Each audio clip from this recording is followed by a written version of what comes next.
Hey there, pretty people. I am doing just an eyebrow tutorial. I was requested by one of my Instagram followers to do an eyebrow tutorial because my eyebrow hairs are very thick and dark, and I haven't done one for quite a while. So if you would like to learn how I do my eyebrows, keep watching. Let's get started. Okay, I am not using very many products for this particular tutorial. I had an eyebrow tutorial requested, and I think that I pluck my eyebrows a bit thicker than I used to. So it's been about a year since I've done an eyebrow tutorial, and I was really bad at staying in frame then, and I'm really bad at staying in frame now, but I was really bad at it then. So I am just going to make a new eyebrow video, and I'm going to use Anastasia Dip Brow Pomade in medium brown. That stuff gets dry really quickly, and I don't know if you've noticed, but whenever I use it, I leave it open the whole time while I'm doing my brows, so it gets exposed to a lot of air.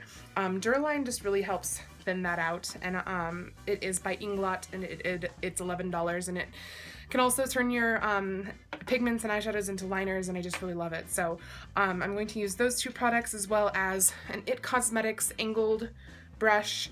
This is an old Stila concealer brush and some concealer, and then also this paw palette on my hand to mix together my product. So I start with a clean angle brush, and I dip it into my Dip Brow product, and as I said, it is pretty dried out and goopy. So what I like to do is I actually just put a little bit of it on my paw palette and then mix in a tiny bit of Duraline, just the tiniest little drop of Duraline, just to thin out the product ever so slightly so that it will glide easily onto my eyes. So I'm just mixing it up on my paw palette here with the brush that I'm going to use. Then what I like to do is make the brush bristles really, really sharp. So I will wipe them against the edge of the palette, and then they just get really sharp and tiny. And then I go in and I follow this bottom line, and I go a little bit lower than my natural brow hairs go, because during the day sometimes they'll flatten and go past that line. So I just go a little bit under where my natural brow hairs grow.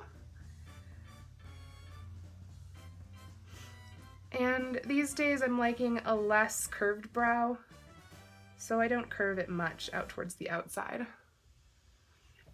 And then I go back in and get a little bit more product and go along the outside on the top, and then I just fill in.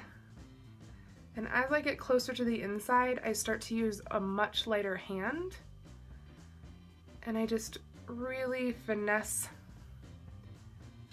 the product into the brow hairs though, and not so much on the skin in the front area. So then you pretty much have one brow done. And then I just do the same thing for the next brow. I just go and make my brush really, really thin, and just go in on the other side and do the same thing.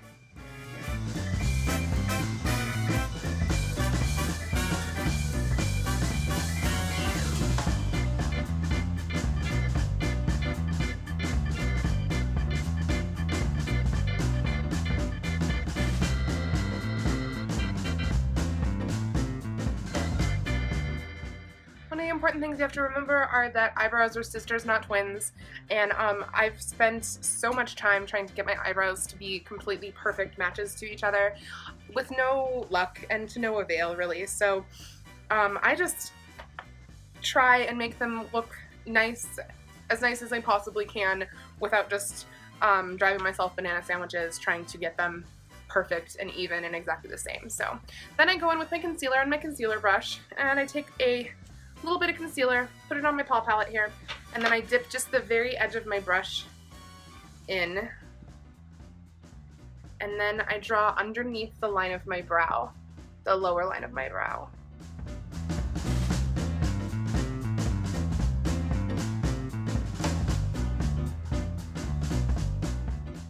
And then I just take it and blend it downwards.